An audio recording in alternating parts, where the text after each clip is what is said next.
Y en otros temas, ¿ya visitó el gran remate de libros en el lobby, en el vestíbulo del Auditorio Nacional? Mire, no deje pasar la oportunidad de encontrar un buen título a precios inigualables. Veamos.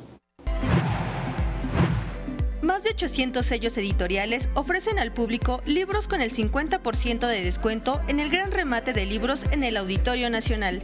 Esta fiesta da una segunda oportunidad a miles de libros que tuvieron un periodo de tiempo corto de exhibición en anaqueles de librerías, y al sacarlos a la venta generan una cadena que activa la venta del libro y fomenta el apoyo editorial, indican autoridades. Tenemos una carencia de librerías, de manera que el espacio de exposición del libro es muy pequeño y su exposición muy corta. De manera que a veces los libros están una semana y no se encuentran con sus lectores. Esta es la gran oportunidad del libro de volverse a presentar.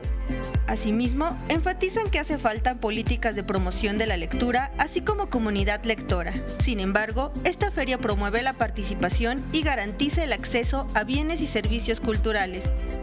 Creo que a veces pensamos que somos menos lectores de lo que somos. Y les voy a decir por qué. Porque los rangos de lectura se marcan por los libros vendidos.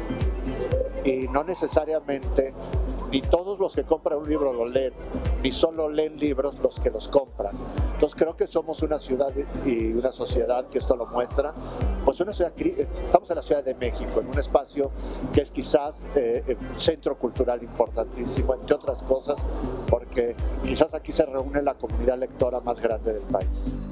El gran remate de libros se llevará a cabo hasta el 3 de abril y se espera supere los 253.021 ejemplares vendidos del año pasado. Con imágenes de Javier Martínez, Mariana Sánchez, 21 Noticias.